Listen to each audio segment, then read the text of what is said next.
fact that Japan's workforce is rapidly aging has been widely reported in the past few years, a problem rooted in fast falling birth rates and longer lifespans.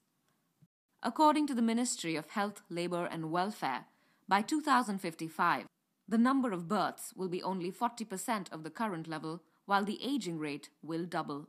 In effect, the working age population will decrease to nearly half. While longer lifespans and falling birth rates are problems faced by most developing countries, critics say that Japan's problems are compounded by a reluctance to allow more immigration.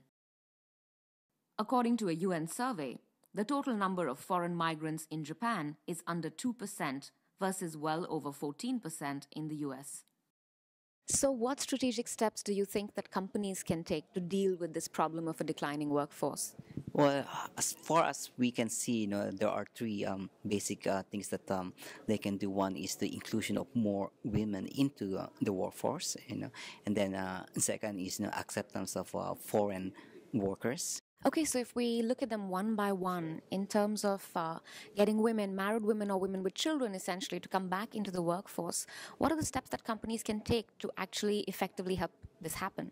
Yes, a lot of our members have what they call an on-ramping strategies, meaning on-ramping. So 6 months or 9 months before they reintegrate into their own companies, their companies would actually encourage them to report to work once a week, and just have to have a feel of the office environment again. I believe the government is also taking some steps to relax the rules on childcare. Yes. Could you shed some light on that? Well, Prime Minister Abe has put up that brave challenge that by 2015 or 2016 there will be no more. There is a zero waiting list in there. So let's hope that can be achieved. And in the local city of Yokohama, they have actually already declared that there is a zero waiting list. And what about bringing foreigners into the workforce?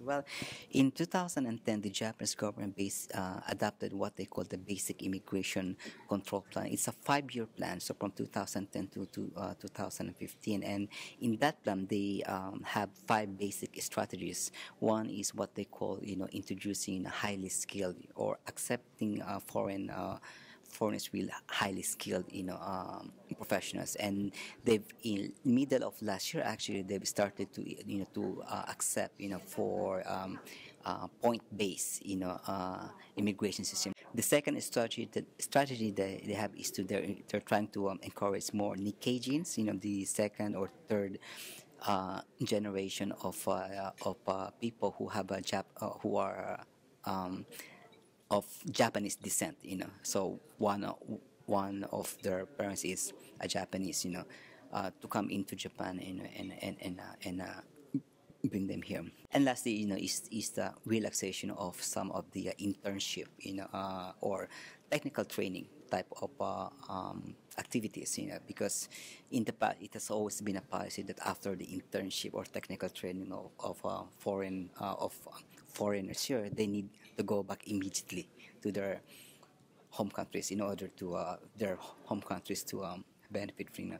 But now they're trying to do away with that, or give these internees some a couple of years to work here in Japan, build up more experience, build up more expertise before going back to their home countries.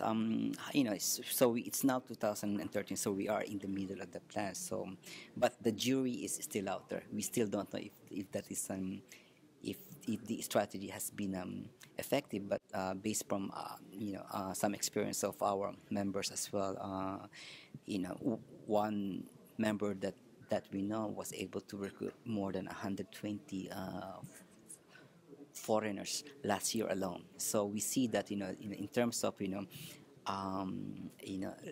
requirements of getting the visa, the Japanese immigration seems to be a little bit more relaxed in there. But of course, still not that too relaxed. It's still very very high. But Japan has always have high standards anyway.